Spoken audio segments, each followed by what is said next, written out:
काल गुलेवाडी येथे हरिनाम सप्त्यामध्ये जे काही घडलं ते आपण सर्व संगमनेरकरांनी समजून घेतलं पाहिजे. संगमेर तालुका एक अत्यंत शांततेचं बंधुभावाचं वातावरण असणारा तालुका आहे. विकासाची सातत्यानं वाटचाल करणारा हा तालुका आहे. हरिनाम सप्ताह ज्या वेळेस असतो त्यामध्ये वारकरी संप्रदायाचे विचार मांडण्याचं ते व्यासपीठ आहे. आपले संतांचे विचार मांडण्याचं ते व्यासपीठ आहे. याच्या काही मर्यादा सुद्धा आहेत, याचे काही पथ्य आहेत आणि त्यामध्ये पथ्य हेच आहे की राजकारण इथे नको, कारण इथे सर्व राजकीय पक्षाचे आपण एकत्र व्यासपीठावर येत असतो. एक बंधुभावाचं वातावरण तिथे निर्माण होत असतं. असं असताना कालचे महाराज जे कोणी तथाकथित महाराज होते त्यांनी तिथे राजकारण सुरू केलं, राजकारण भाषण सुरू केलं. थोडा विरोध तर नागरिक साहजिकपणे करणार आहे, तो विरोध सुद्धा अत्यंत शांततेच्या पद्धतीनं ते विरोध करत होते हे आपण लक्षात घेतलं पाहिजे.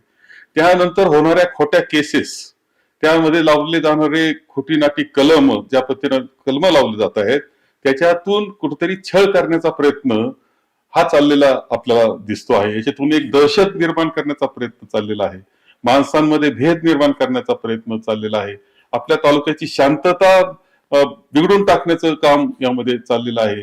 जो तालुका अत्यंत सुजलाम सुफलाम शांततेचा वाटचाल करणारा आहे, त्याचा विकास कसा मोडता येईल अशा काही शक्ती, विकास कसा मोडता येईल याच्या काही शक्ती प्रयत्न करतायत, त्याचा तो भाग आहे हे लक्षात घ्या.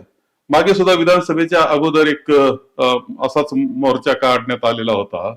त्यावेळेस ज्या गोष्टी होतात, निवडणूक आली की असा मोर्चा काढायचा, वाईट साईट भाषणे करायचे, इथलं वातावरण खराब करून टाकायचं.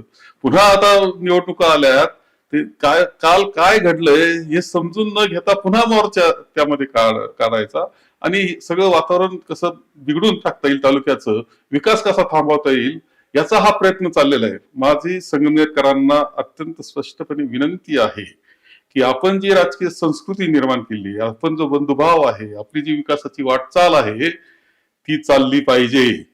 ही आपली असलेली जी संगमनेरची एक वेगळी सुसंस्कृत संस्कृती आहे ती टिकवण्याची जबाबदारी आपली आहे.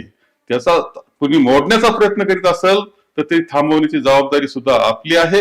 आणि उद्या जे काही घडतं आहे त्याच्या बाबतीत आपण अत्यंत काळजीपूर्वक या सगळ्या गोष्टी, या सगळ्या प्रसंग समजून घ्या आणि आपणच काळजी घ्या, असं मी आवाहन आपल्याला करेल.